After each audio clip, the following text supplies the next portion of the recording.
नमस्कार प्यारे विद्यार्थियों, आप सभी का बहुत बहुत स्वागत है मेंस एजुकेशन के इस यूट्यूब चैनल पर। आपको त्रैमासिक परीक्षा कक्षा 12वीं व्यवसाय अध्ययन का पूरा जो पेपर है वो बताने वाले हैं।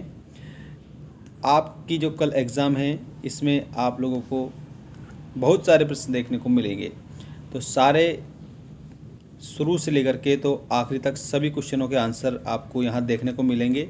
चलिए बिना देर की स्टार्ट करते हैं आप लोगों के लिए ये महत्वपूर्ण वीडियो। देखिए प्यारे विद्यार्थियों, आपका इसमें पहला प्रश्न है, वस्तुनिष्ठ प्रश्नों से रिक्त स्थानों की पूर्ति कीजिए। प्रबंध के सिद्धांत प्रबंधकों का करते हैं। तो यहाँ पर आपको इस खाली स्थान में लिख देना है मार्गदर्शन, क्योंकि जो प्रबंध के सिद्धांत है वो प्रबंधकों का मार्गदर्शन करते हैं। इसके बाद में प्रबंध के सिद्धांत के मध्य संबंध स्थापित करते हैं। किसके मध्य? तो कारण और परिणाम, कारण और परिणाम के मध्य वो संबंध स्थापित करते हैं। तो सेकंड वाले में आपको कारण परिणाम लिख देना है। थर्ड वाला देखिए, हेनरी फेयोल ने प्रबंध के सिद्धांत प्रतिपादित किए हैं। तो यहाँ पर आपको बताना है प्रबंध के उन्होंने प्रशासनिक सिद्धांत प्रतिपादित किए हैं। ठीक है, तो यहाँ पर आपको क्या लिखना है? प्रशासनिक। इसके बाद में किसी कार्य हेतु लगने वाले प्रमाणिक समय का निर्धारण अध्ययन के अंतर्गत किया जाता है। तो गति, यहाँ पर आप क्या लिखेंगे? यहाँ गति लिखेंगे। गति अध्ययन के अंतर्गत किया जाता है। नेक्स्ट देखिए, F.W. टेलर को का जन्मदाता या जनक कहा जाता है। तो उनको वैज्ञानिक प्रबंध का जन्मदाता या जनक कहा जाता है। तो यहाँ पर आप लिखेंगे वैज्ञानिक प्रबंध। ठीक है, और ये प्रश्न कई बार पूछा भी गया है कि टेलर को किसका जनक कहा जाता है? तो वैज्ञानिक प्रबंध का जनक कहा जाता है। ऐसे आपको याद रखना है, भूलना बिल्कुल भी नहीं है। इसके बाद देखिए, सत्य असत्य बताइए वाले प्रश्न। प्रबंध के सिद्धांत स्थिर नहीं अपितु परिवर्तनशील अर्थात गतिशील होते हैं। क्या ये सही है? तो इसमें आपको बताना है सत्य। जो आपका पहला वाला है ये बिल्कुल सही है। प्रबंध के सिद्धांत कारण व परिणाम पर आधारित होते हैं। बिल्कुल, अभी हमने थोड़ी देर पहले ही पढ़ा था, तो इसमें भी आपको सत्य बता देना है। प्रशासनिक प्रबंध के जन्मदाता जनक टेलर माने जाते हैं। तो इसमें आपको असत्य बताना है, क्योंकि आपका ये असत्य हो जाएगा। जनरल एंड इंडस्ट्रियल मैनेजमेंट पुस्तक हेनरी फेयोल द्वारा लिखी गई है। तो यहाँ पर आपको इसमें सत्य बताना है, क्योंकि हेनरी फेयोल जी ने ही जनरल एंड इंडस्ट्रियल मैनेजमेंट नामक पुस्तक लिखी थी। क्रियात्मक संगठन के अंतर्गत टेलर ने 8 नायकों की व्यवस्था की है। तो ये आपका 101% करेक्ट हो जाएगा। इसका मतलब आप इसमें सत्य लिखेंगे। अब हम बात करते हैं नेक्स्ट, आप लोगों के एक शब्द में उत्तर दीजिए वाले क्वेश्चनों के आंसर।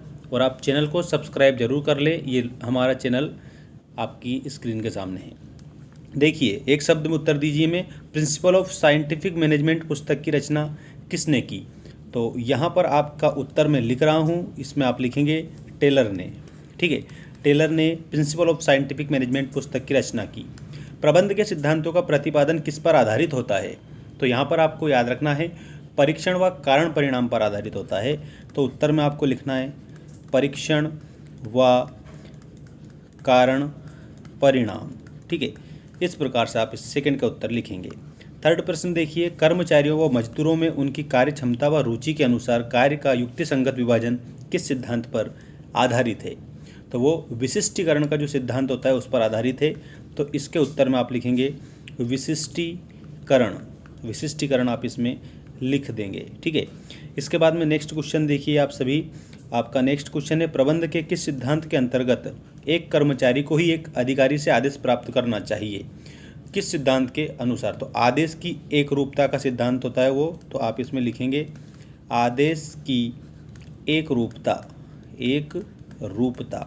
ठीक है, इसके बाद नेक्स्ट क्वेश्चन है आपका, प्रबंध के सिद्धांतों का किसी भी देशकाल व परिस्थिति में समान रूप से लागू होना प्रबंध के सिद्धांतों के किस प्रकृति का प्रतीक है? किस प्रकार की प्रकृति है? तो वहाँ पर सार्वभौमिक प्रकृति होती है। तो यहाँ पर आप क्या लिखेंगे? सार्वभौमिकता। सार्वभौमिकता। ये आपका एक शब्द या एक वाक्य में उत्तर दीजिए वाले सारे कंप्लीट हुए। अब हम सही जोड़ी की बात करेंगे। आपको सही तरीके से सीखना है सारी सही जोड़ी, और इसके बाद में ऑब्जेक्टिव टाइप क्वेश्चन आपके रहने वाले हैं।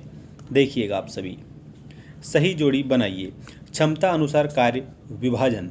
तो इसमें आपको ऑप्शन नंबर बी से इसको मिला देना है, विशिष्टीकरण का सिद्धांत इसके आगे आएगा। ठीक है, इसके बाद में नेक्स्ट देखिएगा, प्रत्येक व्यक्ति व वस्तु के लिए एक निश्चित स्थान। तो यहाँ पर आपको याद रखना है वो गति अध्ययन कहलाता है, तो इसको ऑप्शन नंबर ई से मिलाएंगे। ठीक है, ऑप्शन नंबर ई आपका व्यवस्था सिद्धांत के अंतर्गत आता है ये, तो ये ऑप्शन नंबर ई।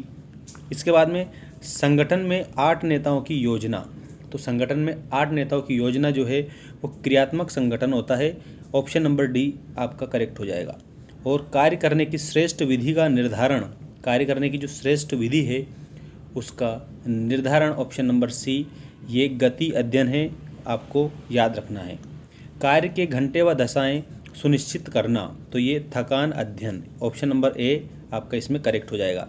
अब ये सारी जोड़ी के मैं अंक लिख रहा हूँ, देखिएगा आप सभी। सही जोड़ी में सबसे पहले इसमें बी वाले से आप मिलाएंगे, सेकंड को ई वाले से आप मिलाएंगे। ठीक है, उसके बाद में थर्ड को डी वाले से आप मिलाएंगे, फोर्थ को आप सी वाले से मिलाएंगे, और उसके बाद में फिफ्थ को आप ए वाले से मिलाएंगे।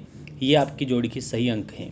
ठीक है, अब मैं आपको बता रहा हूँ, सही विकल्प का चयन करके लिखिए। देखिए प्यारे मित्रों, आप लोगों का सही विकल्प सबसे पहले है, फेयोल ने अपनी पुस्तक में प्रबंध के कितने सिद्धांतों का उल्लेख किया है, तो ऑप्शन नंबर डी आपका करेक्ट होगा, क्योंकि हेनरी फेयोल जो है इन्होंने 14 सिद्धांत बताए अपनी पुस्तक में। इसके बाद नेक्स्ट क्वेश्चन है, कर्मचारियों में उनकी क्षमता अनुसार कार्य का युक्ति संगत विभाजन किस सिद्धांत पर आधारित है। तो जो युक्ति संगत विभाजन होता है ना, उसको आप लोगों को करेक्ट बता देना है, ऑप्शन नंबर डी श्रम विभाजन सिद्धांत पर आधारित होता है। ठीक, इसके बाद में निम्न में से किसे प्रबंध अर्थात प्रशासन के सिद्धांतों का जनक कहा जाता है, तो यहाँ पर आप ऑप्शन नंबर सी पर जाएंगे, हेनरी फेयोल को कहा जाता है। श्रमिकों की कार्य क्षमता में वृद्धि हेतु टेलर ने कितने प्रकार के प्रयोग अर्थात अध्ययन किए थे, तो यहाँ पर आप लोगों को बताना है 3 प्रकार के उन्होंने अध्ययन किए थे। ठीक, इसके बाद में हम देखते हैं ये आपका नेक्स्ट जो क्वेश्चन है इसका उत्तर, वैज्ञानिक प्रबंध का जनक किसे कहते हैं, तो वैज्ञानिक प्रबंध का जो जनक है वो टेलर को कहा जाता है।